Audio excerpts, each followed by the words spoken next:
Students, I welcome all of you in video number 29.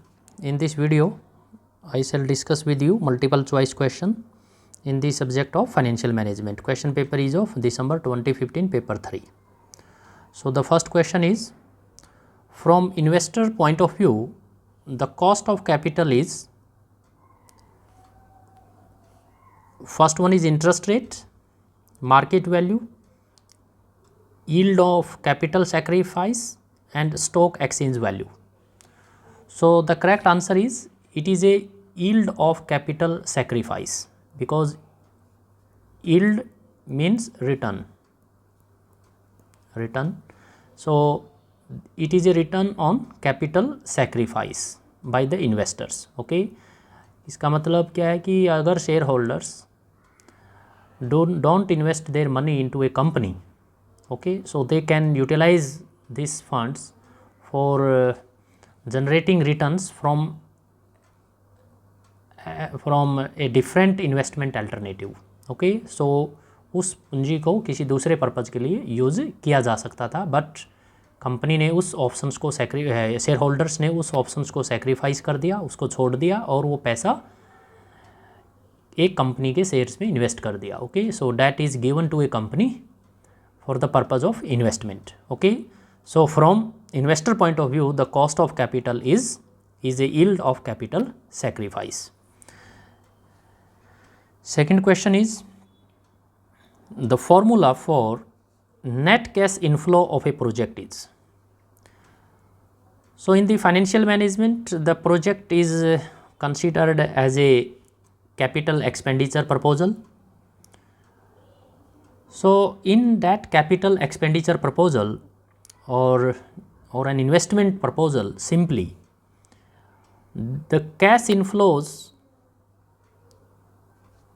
and these cash inflows in the form of net cash inflows is computed as net profit after tax, and in this depreciation is added back, because depreciation is a non-cash item. Depreciation is a non-cash item.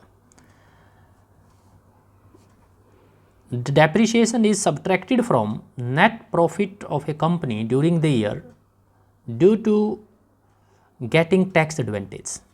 Okay, so but there is no actual cash outflow from the company as depreciation expense. Okay, so it is again added back in the net profit after tax.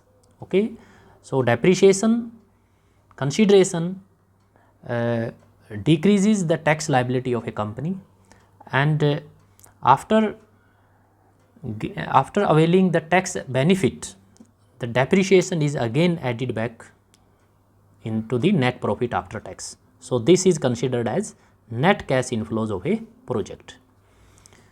So correct answer is option 3. Next question is, concentration banking is a method of decentralized collection, centralized collection, direct collection, payment only through checks. So the correct answer is option number 1, so decentralized collection. So concentration banking is a system of decentralized collection of accounts receivables. Large firms which have a very large number of branches at different places in a country, so they select some of the strategically located branches as collection center for getting payments from the customers. Okay, so this concentration banking is a decentralized collection system of getting accounts receivables, and these centers are opened up in strategically located branches in different parts of a country. Okay, so simply concentration banking is a decentralized collection center for receiving payments from customers. Okay, so option 1 is correct. Next question is,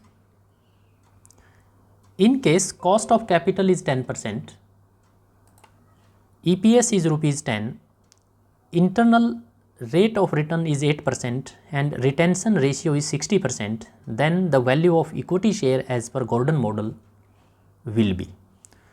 So first of all, Gordon model is also known as dividend capitalization model. Dividend capitalization model. Okay. So the formula to calculate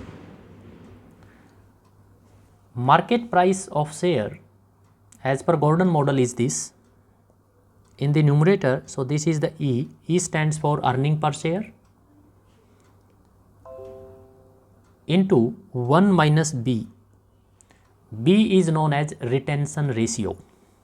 B is known as retention ratio divided by capitalization rate, or another name is cost of equity capital, minus B into R. B into R is known as growth rate. Okay. So as per information, the result is earning per share is of rupees 10. 1 minus B, B means retention ratio, so 60%, so 0.6. This is cost of equity capital or capitalization rate, that is 10%, so it would be 0.10 minus B into R. B is the retention ratio, it is 0.6 into R. R is the internal rate of return, 0.08. So it would be 0.048. Okay. So in the numerator results will be rupees 4 and in the denominator 0.052 and results will be rupees 77. Okay. So this is the value of equity share as per Gordon model will be rupees 77. Okay. So I am repeating again, in this formula P is known as price of a share, E is known as earning per share, B is known as retention ratio or percentage of earning retained, 1 minus B, together 1 minus B is known as DP ratio, dividend payout ratio. Okay. So in this example retention ratio is 60%. Okay. So 1 minus 0.6, so this is 1 minus B is equal to 0.4 means DP ratio. Okay. K is the capitalization rate or cost of capital. B product R means growth rate. Growth rate means rate of return on investment of an all equity firm. Okay. So next question is, a firm with high operating leverage has low fixed cost in its production process, high variable cost in its production process, high fixed cost in its production process and low variable cost in its production process. So first of all, get an idea about operating leverage. So operating leverage results from the presence of fixed operating expenses in the firm's income flow, income stream. So what is present? There is a presence of fixed operating expense. So if there is no fixed operating expense in a company, so there will be no operating leverage. So that's why operating leverage has a relationship with fixed operating expense, means it has a relationship with fixed cost. So high operating leverage is good when revenue of a firm are increasing, and high operating leverage is bad or it is not good when revenues of a firm are declining. Okay, so the correct answer is option number 3. So thank you all of you.